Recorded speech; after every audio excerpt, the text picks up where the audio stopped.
Olivier, on commence par l'actualité sécuritaire et la tension en Judée et Samarie. Il est question ce matin dans la presse israélienne de la possibilité d'une opération militaire de grande envergure.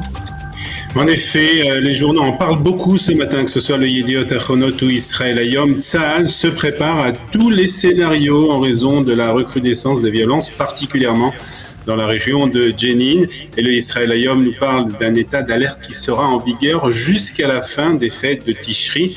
Face aux incidents violents dans les territoires qui ne font que se multiplier, Israël peut accepter cette situation, nous dit le quotidien, et choisir de poursuivre ses activités sous leur forme actuelle, c'est-à-dire des activités nocturnes dans les territoires palestiniens et l'arrestation de suspects. L'autre option, nous dit le Israël Hayom, est une opération plus étendue en Judée et Samarie qui se concentrera surtout sur la région de Jenin. Les forces de sécurité ont été chargées, en tout cas, de s'y préparer il y a quelques mois, mais les responsables politiques et sécuritaires n'ont pas encore donné le feu à une telle opération. Décision, on le comprend, difficile à prendre, surtout en période électorale. Alors justement, parlons des prochaines élections. Les sondages d'aujourd'hui donnent-ils un avantage à un candidat ou à un parti ?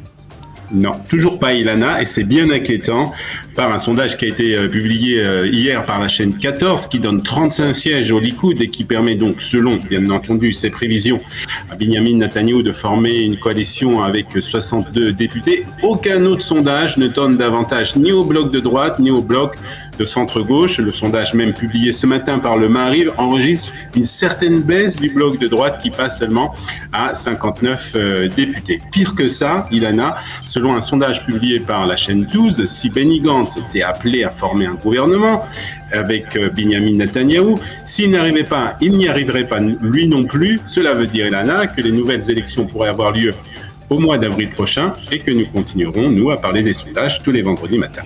Et puis toujours concernant les élections, hier la Commission centrale électorale a invalidé la liste du parti arabe Balad. En effet, c'est le Yediot Ahronot qui en parle ce matin, comme le reste de la presse israélienne, et c'est devenu, il faut le dire, une tradition ici en Israël. La commission centrale des élections annule la participation du parti arabe Balad en évoquant leur position antisioniste, et quelques jours après, c'est la Cour suprême qui annule cette décision et qui permet donc à Balad de se présenter aux élections. Donc hier, les membres du comité central des élections ont annulé la participation de Balad aux prochaines élections. La Cour suprême devrait à son tour annuler cette décision qui permettent donc à Balad de se présenter aux élections du 1er novembre. L'autre parti arabe, le parti arabe de Mansour Abbas, qui faisait, je vous rappelle, partie de la coalition, a lui été validé par la commission centrale électorale. Dans le reste de l'actualité, une décision du tribunal du district de Jérusalem ne plaît pas à certains partis religieux. Oui, c'est aussi en partie lié à la politique israélienne, il faut le dire. Le Maariv nous explique ce matin que dans une décision sans précédent, un tribunal de district de Jérusalem a reconnu hier les conversions orthodoxes au judaïsme effectuées en dehors du grand rabbinat à des fins de citoyenneté, mais pas de reconnaissance religieuse. L'affaire jugée concernait 2 femmes qui se sont converties au judaïsme en Israël par le biais de tribunaux rabbiniques orthodoxes non affiliés au rabbinat d'État. Les 2 femmes avaient demandé la citoyenneté israélienne après s'être converties, mais leur demande avait été rejetée par le ministère de l'Intérieur. Le tribunal leur a donc donné hier raison à ces 2 femmes.